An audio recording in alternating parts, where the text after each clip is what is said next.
வணக்கம். இன்னைக்கு நம்ம வீடியோ பதிவுல எத பத்தி பார்க்க போறோம் அப்படின்னு பார்த்தீங்க அப்படின்னா, ஒரு அற்புதமான ஒரு சித்து மந்திர முறைய பத்தி தான் நம்ம இந்த வீடியோ தொகுப்புல பார்க்க போறோம். அதுக்கு முன்னாடி நம்ம சேனல் இன்னும் சப்ஸ்கிரைப் பண்ணாதவங்க சப்ஸ்கிரைப் பண்ணிக்கங்க.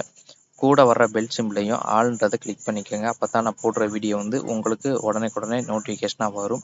இப்ப வாங்க வீடியோக்குள்ள போகலாம். இந்த மந்திர முறை பார்த்தீங்க அப்படின்னா, சித்தர்கள் குறிப்புல இருந்தது. இது பார்த்தீங்க அப்படின்னா, குறிப்பிட்ட காலத்துக்கு அப்புறம் குரு வழியில குரு வழியிலிருந்து நம்ம தெரிஞ்சுக்கிட்டோம். இந்த முறையில யார் வேண்டுமானாலும் பிரயோகம் பண்ணலாம். அதே போல சித்தர்கள் உங்களுக்கு ஒரு சில பேர்களுக்கு சந்தேகம் இருக்கும். சித்தர்கள் இந்த மந்திரத்தை சித்தி பண்ணியிருப்பாங்களா அப்படின்ற சந்தேகம் இருக்கும். அவங்கெல்லாம் பார்த்தீங்க அப்படின்னா எந்த விதமான மந்திரங்களையும் சித்தி பண்ண மாட்டாங்க. அவங்க பார்த்தீங்க அப்படின்னா ஓம் நமச்சிவாய அப்படின்ற பஞ்சாட்சர மந்திரத்தையே சொல்லி இறைவனை தேடக்கூடிய பணியில இருப்பாங்க. அவங்க இறைவனை தேடக்கூடிய பணியில தான் யாருன்றது உணர்ந்துட்டாங்க அப்படின்ற பட்சத்துல அவங்களுக்கு பார்த்தீங்க அப்படின்னா எல்லா விதமான சித்து மந்திரங்களுமே அவங்களுக்கு எந்த விதமான எதுவுமே இல்லாம நேரடியா பிரயோகம் பண்ணுவாங்க. சித்து மந்திரங்கள் மட்டும் கிடையாது. உலகத்துல நடக்கக்கூடிய அனைத்து விஷயங்களையுமே தெரிஞ்சுக்குவாங்க. அதே போல ஒரு நபர் வர்றாங்க அப்படின்னா, அவங்க பூர்வ ஜென்மத்துல என்னவா இருந்தாங்க, அவங்களோட கர்ம வினை பலனால இந்த ஜென்மத்துல இந்த பிறவியை எடுத்திருக்கிறாங்க அப்படின்றதையும் அவங்களால துல்லியமா சொல்ல முடியும். ஏன்னா அவங்க பார்த்தீங்க அப்படின்னா, ஒவ்வொரு மந்திரத்தையுமே லட்சம் முறை சொல்லி சித்தி பண்ணிக்கிட்டு இருந்தாங்க அப்படின்னாவே, அதிலேயே அவங்களுக்கு கால அவகாசம் போயிரும். அதனால சித்தர்கள் எந்த மந்திரத்தையுமே சித்தி பண்ண மாட்டாங்க. ஆனா அவங்க சுவடிகள்ல குறிப்பு எழுதி வைப்பாங்க. இந்த மந்திரத்தை இத்தனை முறை சொன்னா அப்படின்னா, இந்த சித்து கைகூடும் அப்படின்ற குறிப்பு எழுதி வைப்பாங்க. அது பார்த்தீங்க அப்படின்னா, ஒரு சிறிய அளவுல ஒரு சூட்சமாக தான் எழுதி வைப்பாங்க. அதை பார்த்தீங்க அப்படின்னா, குருமார்கள் மட்டுமே தெளிவா சொல்ல முடியும். இந்த மந்திர முறை பார்த்தீங்க அப்படின்னா, நீர் மேல நடக்கக்கூடிய ஒரு ஒரு முறை. இது பார்த்தீங்க அப்படின்னா, எடுத்த உடனே யாருக்கும் கைகூடிராது. அதற்கு நம்ம ஒரு சில பயிற்சிகள பண்ணணும். இதற்கு முதல்ல என்ன பண்ணணும் அப்படின்னா, அந்த ஸ்க்ரீன்ல குடுத்திருக்கிற மந்திரத்த ஒரு பௌர்ணமி அன்னைக்கு முதலாக ஆரம்பிங்க. இந்த மந்திரத்த உச்சரிக்கிறீங்க அப்படின்னா, அந்த நேரத்துல நீங்க அசைவ உணவுகள் எடுத்துக்க கூடாது. மது இது போல விஷயங்கள எடுத்துக்க கூடாது. அதே போல ஒரு வேளை மட்டுமே உணவு எடுத்துக்கணும். அதற்கு இடைப்பட்ட காலத்துல இப்ப நைட் இப்ப எடுத்துக்கிறீங்க, ஒரு உணவு எடுத்துக்கிறீங்க. இல்ல அப்படின்னா காலையில உணவு எடுத்துக்கிறீங்க அப்படின்னா, இப்ப உதாரணத்துக்கு நீங்க காலையில உணவு எடுத்துக்கிறீங்க. மத்த நேரங்கள் விரதத்துல இருக்கீங்க அப்படின்ற பட்சத்துல மற்ற நேரத்துல பாலு, பழம் இது போல உணவுகள் எடுத்துக்கலாம். மத்த எந்த உணவுகளும் அந்த அளவுக்கு எடுத்துக்க கூடாது. ஒரு பழ ஜூஸ் இந்த மாதிரி உணவுகள் எடுத்துக்கலாம். அதே போல மது, பெண்போகம் சுத்தமா ஆகாது. பெண்போகமோ இல்ல ஒரு கணவன் மனைவி இருக்கீங்க, ஒரு உடல் உறவோ அது போல இருக்குது அப்படின்னா, அதெல்லாம் முற்றிலும் தவிர்த்தரணும். முதல்ல என்ன பண்றீங்க அப்படின்னு பார்த்தீங்க அப்படின்னா, உங்க பூஜை அறையில ஒரு நெய் தீபம் ஏத்துங்க. இது பார்த்தீங்க அப்படின்னா, கிழக்கு திசையை நோக்கி ஏத்துறது சிறப்பா இருக்கும். அப்படி இல்லாத பட்சத்துல உங்க பூஜை அறை எந்த திசையில இருக்குதோ, அந்த திசையை பார்த்து ஏத்துங்க. அதற்கு அடுத்தபடியா பார்த்தீங்க அப்படின்னா, இந்த மந்திரத்த தொடர்ந்து உச்சரிக்க ஆரம்பிங்க. ஒரு குறிப்பிட்ட நாள் தொடர்ந்து உச்சரிச்சுட்டீங்க அப்படின்ற பட்சத்துல ஒரு இடுப்பு அளவுக்கு இருக்கிற தண்ணியில போய் நில்லுங்க. ரொம்ப ஆழத்துல போய் இருந்துற வேணாம். அதே போல நீச்சல் தெரியாதவங்க பார்த்தீங்க அப்படின்னா, இந்த முறைய பிரயோகம் பண்ண வேணாம். அப்படி பிரயோகம் பண்ற மாரி இருந்தது அப்படின்னா, நீச்சல் கத்துக்குங்க. ஏன்னா எடுத்ததுமே யாருனாலயும் தண்ணீல நடந்துற முடியாது. அதனால நீச்சல் கத்துக்கிட்டு என்ன பண்றீங்க அப்படின்னா, ஒரு இடுப்பளவு தண்ணீல போய் நின்னுக்குங்க. நின்னுக்கிட்டு பார்த்தீங்க அப்படின்னா, இந்த மந்திரத்த உச்சரிச்சுக்கிட்டு இது பார்த்தீங்க அப்படின்னா, தியானத்துல இருந்து தான் உச்சரிக்கணும். சொல்ல மறந்துட்டேன். தியானத்துல இருந்து தான் உச்சரிக்கணும். அதுவும் பார்த்தீங்க அப்படின்னா, ஒரு ஆழ்நிலை தியானத்துல இருந்து தான் உச்சரிக்கணும்.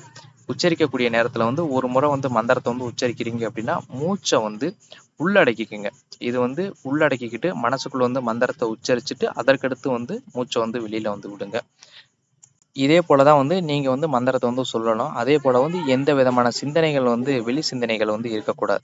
நீங்க வீட்டு பூஜை அறையில உச்சரிக்கிறீங்க அப்படின்னா, அப்பயே இது போல வெளி சிந்தனைகள் இருக்கக்கூடாது. முழுக்க முழுக்க தியானத்துல இருந்தா இந்த மந்திரத்த உச்சரிக்கணும். அதே போல இடுப்பளவு தண்ணீல போய் அமர்ந்துக்கங்க. அதுல பார்த்தீங்க அப்படின்னா, கை கால்கள விரிச்சுக்கிட்டு பார்த்தீங்க அப்படின்னா, இந்த மந்திரத்த உச்சரிக்க ஆரம்பிங்க. எடுத்த உடனே தண்ணிக்குள்ளலாம் போயிற மாட்டீங்க. அப்படியே மந்திரத்த எந்த விதமான சிந்தனைகளும் இல்லாம, ஒரு தியான நிலையில இருந்து மந்திரத்த உச்சரிக்க ஆரம்பிச்சீங்க அப்படின்னா, ஒரு படுத்த நிலை. கை கால்கள்லாம் விரிச்சுக்கிட்டு ஒரு படுத்த நிலையிலிருந்து இந்த மந்திரத்த உச்சரிக்க ஆரம்பிச்சீங்க அப்படின்னா, உங்களோட உடலானது மிதக்க ஆரம்பிக்கும். ஆரம்ப கட்டத்துல இது போல மிதக்க ஆரம்பிச்சிருச்சு அப்படின்னா, நீங்க மந்திரத்த உச்சரிக்கிறத நிறுத்தினாலோ இல்லை அப்படின்னா வெளி சிந்தனைகள் வந்து உங்களுக்கு இருந்தது அப்படின்னாவோ உங்களோட உடலானது உள்ள போக ஆரம்பிக்கும். இது வந்து உங்களுக்கே அனுபவபூர்வமா வந்து தெரியலாம். இதை வந்து நான் வந்து முயற்சி பண்ணது வந்து கிடையாது. என்னோட குரு வந்து இதை வந்து முறையை வந்து முயற்சி பண்ணியிருக்காரு. அவரோட அனுபவ முறை தான் இது வந்து. அவரு பார்த்தீங்க அப்படின்னா இந்த முறையை வந்து முயற்சி வந்து பண்ணியிருக்கிறாரு. அதற்கடுத்து என்ன பண்றீங்க அப்படின்னா உங்களோட உடலானது வந்து காத்தடிக்க திசையை அலையெல்லாம் இதாகி போகும் பார்த்தீங்களா, அதே போல வந்து உங்க உடலையும் வந்து இழுத்துட்டு போக ஆரம்பிக்கும். இதையும் வந்து உங்களால வந்து பார்க்க முடியும். அதற்கடுத்து ஒரு குறிப்பிட்ட நாள் வந்து இதே மந்திரத்தை வந்து தொடர்ந்து வந்து உச்சரிச்சுக்கிட்டே இருங்க. இந்த பயிற்சி வந்து அடிக்கடி பண்ணிக்கிட்டே இருங்க. இப்போ ஒரு 30 நாள், ஒரு 48 நாள் வந்து பண்ணிட்டீங்க அப்படின்னா, இந்த மாதிரி தொடர்ந்து வந்து இந்த பயிற்சியை வந்து பண்ண ஆரம்பிங்க.